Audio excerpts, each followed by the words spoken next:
Hi there, and welcome to part 2 of the ILM Level 3 Award in Leadership and Management.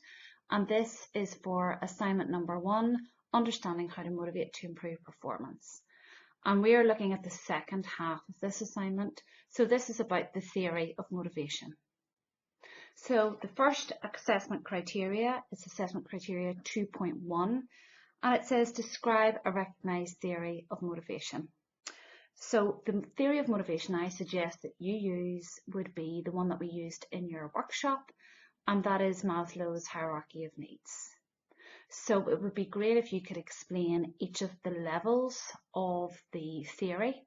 So moving from the basic physiological up into the psychological needs and into the self-actualization. And I would, when it says describe it in detail, it means that I would be thinking along the lines of this means that. So this means that people need this in order to feel motivated, and that's because. So a pretty good amount of detail in there would be great, and it's worth 16 marks, so it's worth spending the time on that one. So that's the recognised theory of motivation that you should choose. You're welcome to choose other ones, but because we did that in the programme, it might be best to stick with that one. Okay, the next criteria is 2.2, and this is worth 20 marks, so it's worthwhile spending the time on it, and it asks you to describe ways in which a knowledge of a theory of motivation can be used to improve performance in the workplace. So, and it asks that several ways are described. So this is all about the how. This is how can you use a theory of motivation to improve the performance of individuals in the workplace. And actually you could talk about the wider organisational context as well. So what I would do is take each of the parts of the Maslow's hierarchy of needs, and looking at each of the levels, take one or two areas which are part of those levels. So for example, rest in the bottom level is one of the basic needs. How can knowledge around rest and what that can do for your body, your brain and your productivity, how can businesses use that to improve performance? So an example in THB would be the dedicated 2-week holiday, plenty of paid leave, managers being aware of not contacting people in unsociable hours or at the weekends, being conscious of people's workloads to make sure they're getting recuperation time in the evenings, and if people are working very, very intensively on a project, then as a manager you would want to be making sure that that doesn't become a sustained normal way of working, that is maybe just for at a particular time of the year, and that people should get the rest after that period of time. And so an example of a manager not really supporting with that would be somebody who's got an awful lot of leave over above and beyond what they should have been taking, basically, so that they haven't taken enough leave throughout the year. So I would be looking at that and wondering, is there an issue with workload, or is that person actually not really just taking that rest as seriously as they could, and therefore thinking about the impact of that on performance.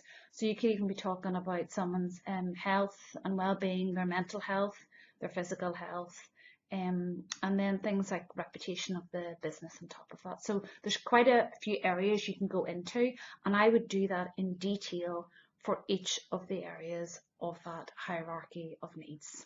Another area to think about would be the very top area around self-actualization, where people can identify potential opportunities for themselves to develop and are trying to kind of reach their maximum potential.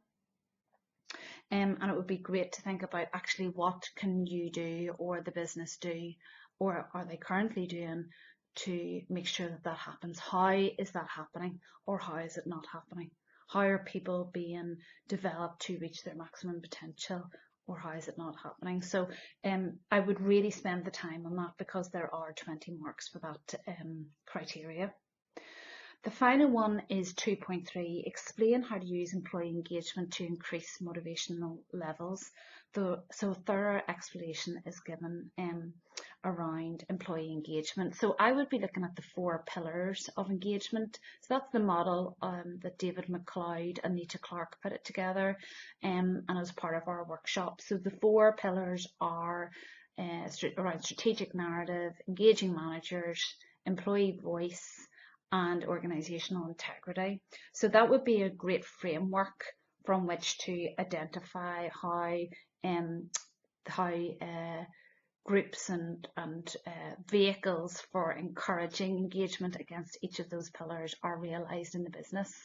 So example, employee voice would be that would be used to increase engagement and the sense of motivation in the organisation by creating employee forums and making sure that there's